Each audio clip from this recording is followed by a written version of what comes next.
and you hit rock bottom, but only the strong really survive. And if it's something you really want to do, you gonna push no matter what. And that's what keeps the strong strong. That's what keeps the people who have been in business for years keep going, because there's nothing else they want to do in life besides that. Purpose, passion. Purpose and passion. I'm Neek Duncan. I'm from Racine, Louisiana, and I'm a boutique owner here in Homer, Louisiana.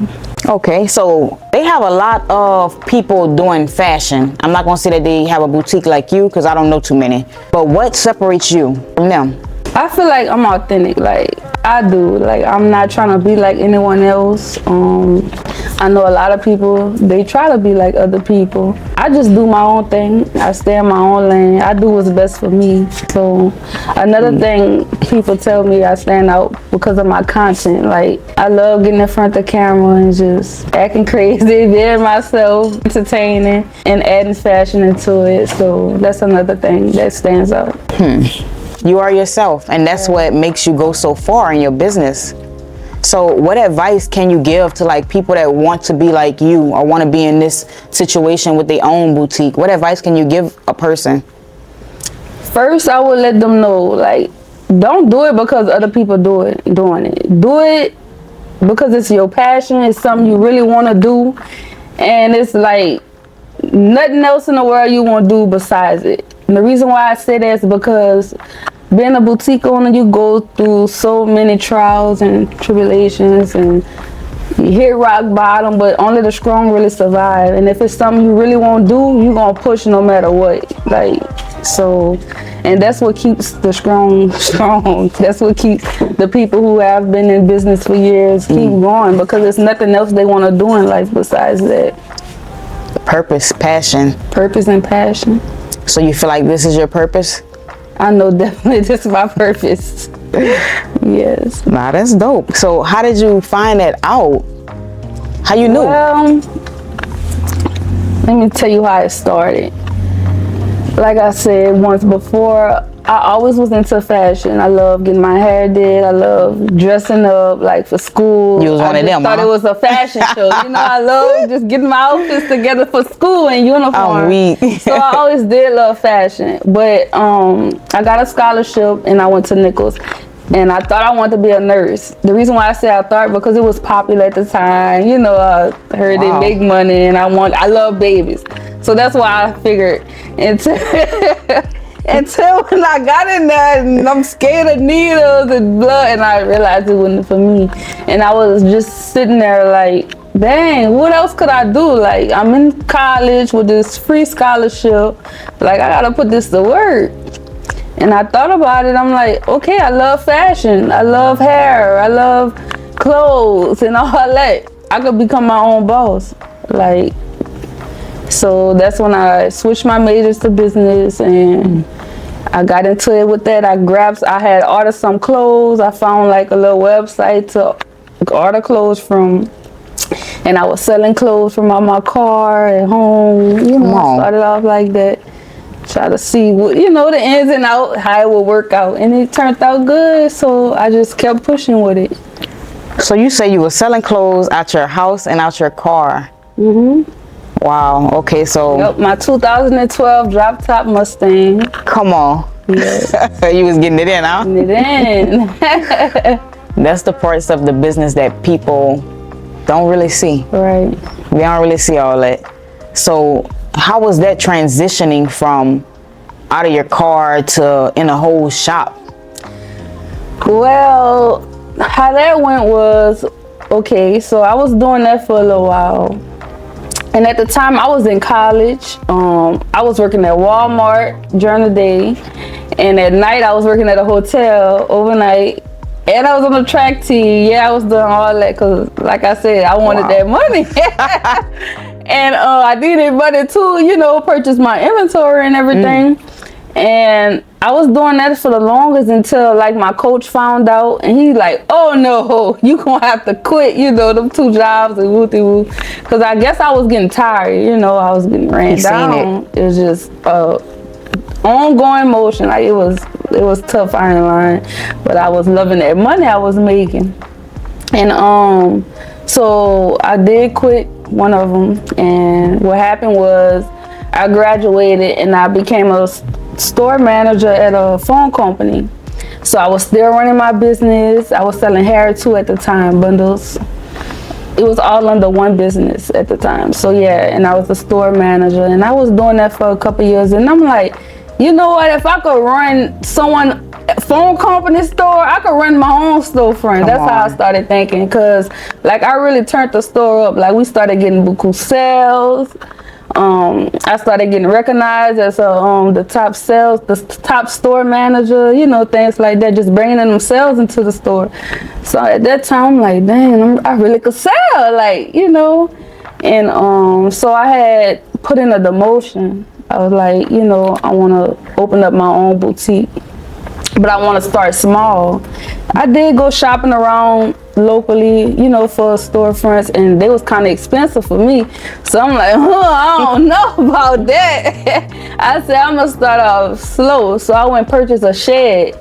It was like a 12 by 30, it was like a big long thing, yeah. And I remodeled the inside and made it as like a store. Yeah, and I put it in like my brother's yard. So basically everything I was making was like profit. And when I tell you I was hitting, it was hitting. Like I had the bills, I just was paying, you know, like, well, I didn't even have to pay that because that was connected to him. Shout out to my brother Rico. And but yeah, so I was thugging out there and I saved up a lot of money. And I was like, okay, I'm gonna move to Houston and open up a storefront. Come on. So yeah, so it was like I started that in January. It was January 2021, something like that. And June, it was like June I had moved to Houston. And you know, I was just getting settled in. I was still shopping around and everything for like first 2 months. But you know, when you move, you gotta settle in, you gotta have all your furniture right and all that. So I was just really chilling. And I had my sister working at my little storefront in Raceland. The one at your brother's house? Yeah, the one at my brother's house. And let's fast forward it to like August, right? So this is like 8 months into me having my little shed or whatever. Hurricane Ida destroyed my shed.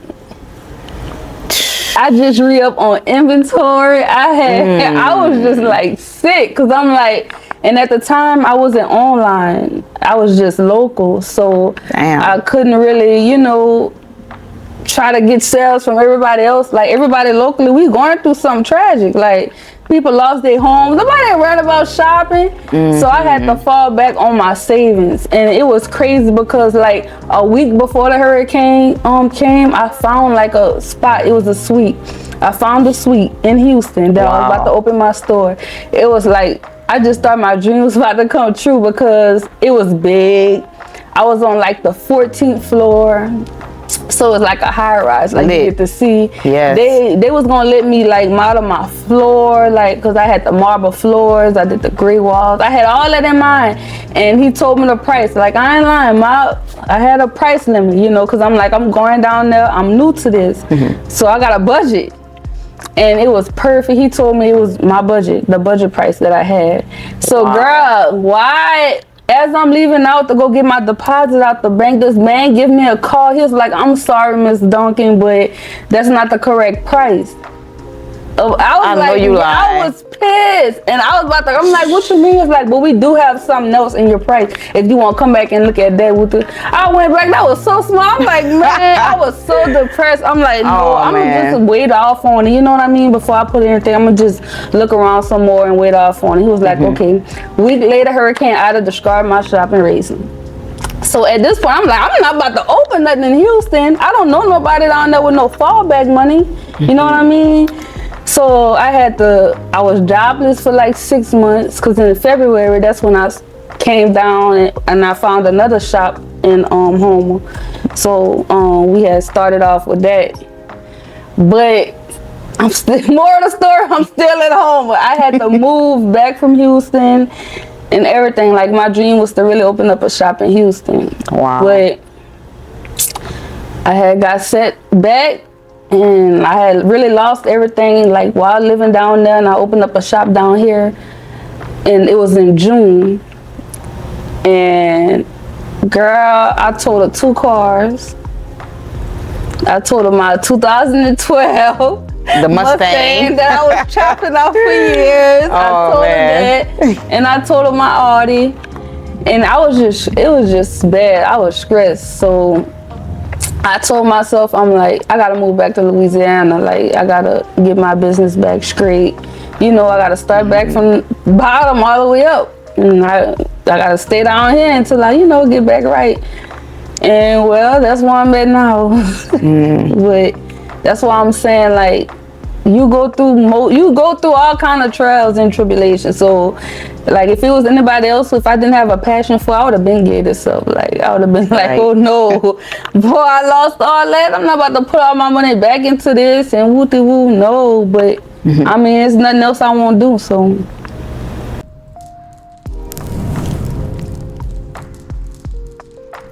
So tell me about the book. How did you come to writing the whole book? Cause like a lot of people come to me and they'll ask me like the same questions. So I don't mind, but I mean, I figure like if I write a book, I could just everything in here to everybody instead of keep repeating myself. Because I don't mind helping. Like I don't mind. I give a lot of people the game. You know what I mean? And another thing that upsets me is the reason why I kind of charge and not do it for free no more, because I could sit down, waste my time and give the game, but a lot of people ain't about to put in work for it. So I mean, like if you really want it, you gonna pay $25 for this ebook to get started, instead of us wasting both our time just talking about it. Just make a move.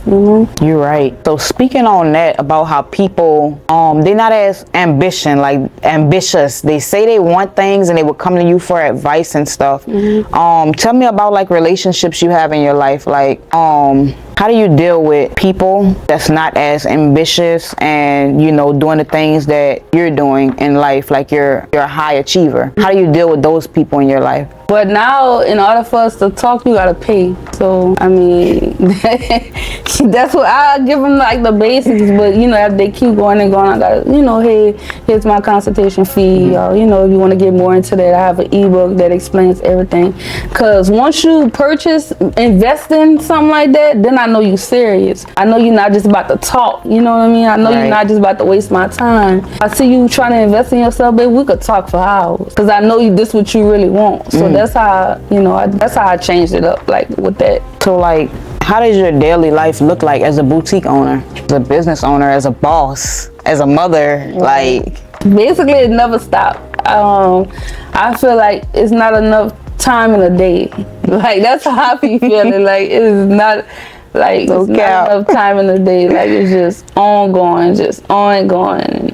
And it makes it harder too, because like in the business part, I do mostly everything myself. So sometimes it do get hectic. Sometimes it do get mind blowing, So my next goal is to build a team, to help me out with that. How far have you came with building a team? Like you've been there before, like trying to build a team, it didn't work. Where are you with it? Yeah, I mean, I tried and I'm still trying. Like I tried with the social media things and I got scammed with social media marketing, Got scammed with that once time, and then I tried with someone else, but that didn't go right. I mean, it's hard finding people like, Sure. It's hard. So that's why sometimes I just be trying to just do everything myself, but I know I can't get far trying to do everything myself. You can't. So that's one of the goals I have, to build a team. Just keep trying. Yeah, but looking at all this, you came mighty far by yourself. Right. Not forgetting the ones that did help you. But this all you. Right. So getting a team, what do you feel like you need help with the most in your business? I feel like I need an assistant. I feel like I need a store manager. I feel like I need a social media manager. I feel like I need a marketer. A lot of things. You need a video editor. And what's crazy? Now YouTube, I don't like editing my YouTube videos. But like videos, contents for my boutique, I actually like doing it. Yeah, and you do a great job too. It turns me up once I finish, you know what I mean? Because I know exactly how I want it. Yeah. So I feel like that'll be probably like the last thing. But it, you know, it's always got somebody better than me, so I could just hand it off. But I mean, like, got other things that I don't want to really do, like sitting in here. Yeah. You know, so I want to find somebody who could really like be in here, because that's time, you know, for me. And not just being here any kind of way, like being here with that same energy that you give. Who would treat it like it's theirs, like finding the right person. That's kind of hard. You're right though. So tell me about like your support system.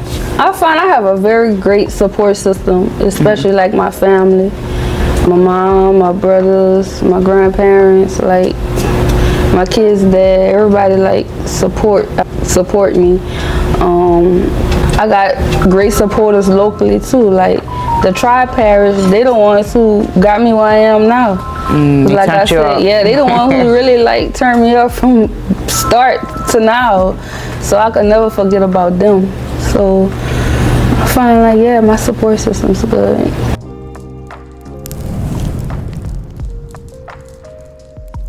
For real, because when I was shooting music videos, you was like one of the people that came and you shot a video with me, but you was one of the ones that stuck out to me for some reason. And then come to find out, man, this girl really a boss out here. Wait up, she doing the music videos, she doing the clothes, like turned up. Rapping was like my little side thing. I used to just be in a room when I was young, just rapping. Like, come on. I just loved rapping. I had my little notebook full of raps and stuff, but it was my first video I did with you. Dang, well, that's a blessing. I appreciate that. Shoot. So, you thinking about doing music again, or? Okay, see, the thing with music is my music is a whole different person. You know what I mean? My music is a whole different person. So, like, you know, I'm trying to like change, so it'd be like that. Yeah, so I don't really want to interfere that with my business, that type of stuff, but so I kind of like slacked down on the music. Yeah, was that something that that you wanted to do? It's just something I used to do for fun because I had time, just joking. What are some of the challenges you face running this business? Let's see, vendors, like having, cause sometimes like the vendors they stresses me out.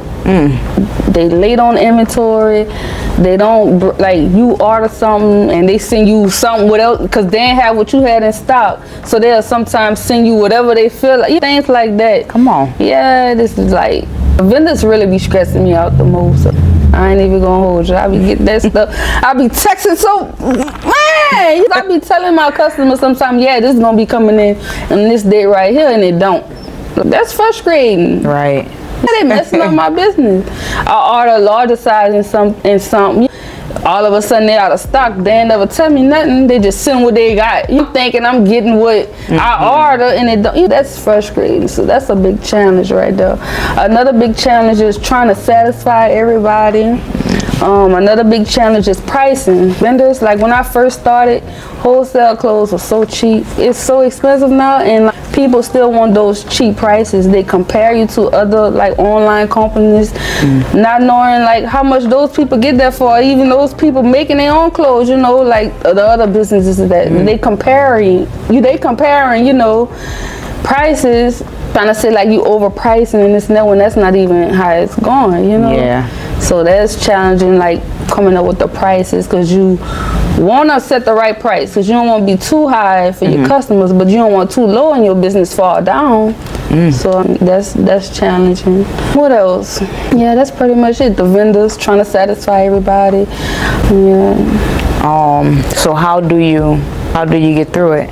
I just keep pushing. Like I just go day by day. Just take it day by day and just keep pushing. That's how I just basically get through it. What advice can you give to people in your shoes about the satisfying different people with the prices and stuff like that? Well, I noticed you really can't satisfy everybody, and trying to satisfy everybody will have you going crazy.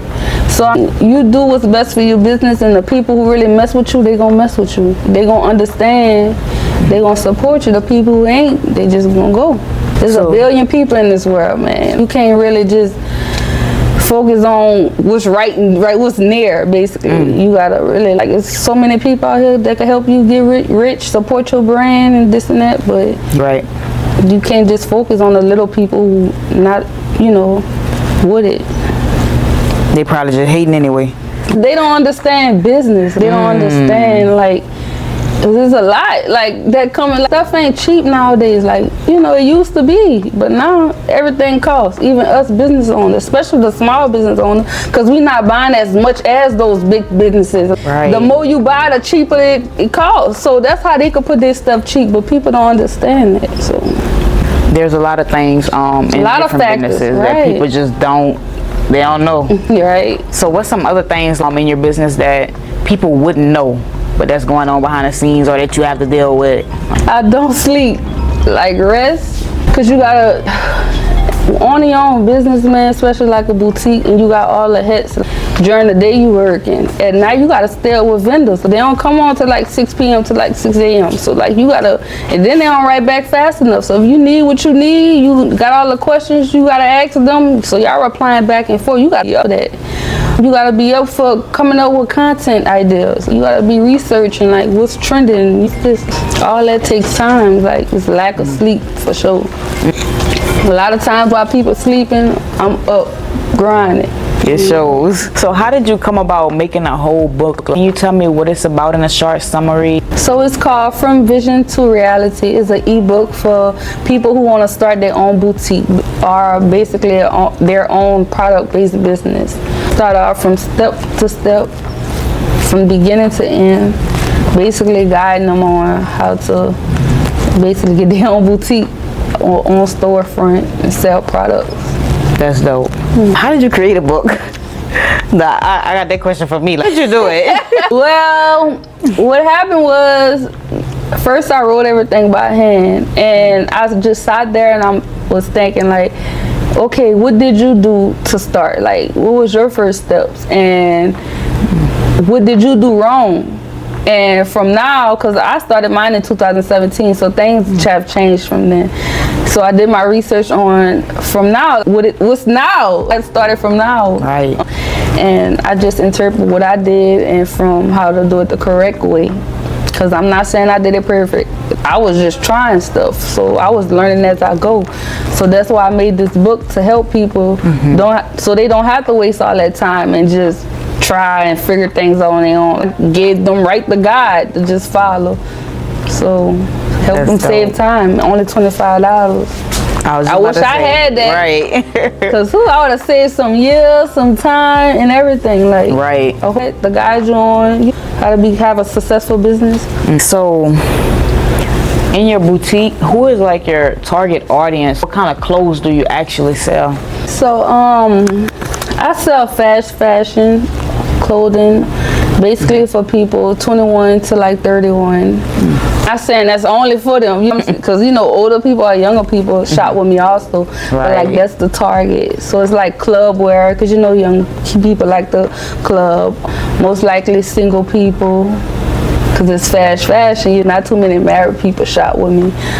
So yeah, just like fun wear for the youngies. Yes, people who trying to go out and have a good time. Stop right over here. I'm actually growing too, so I will be adding some of the things for other people too, but I ain't gonna speak on that yet. But yeah, stay tuned. But I just want to say one more time that I'm very proud of you. Thank you. I appreciate it. I love it. Like, dude, this is yours. Right. This is yours. All your pieces. Like, this all your investments. You spent the money on this. Oh, yes. You feel me? You got to get your money back off this. And they coming in here. I seen it. Every time I come in here, somebody coming behind me. They shopping. You have a website? Yes, I do. My website is neekandco.com.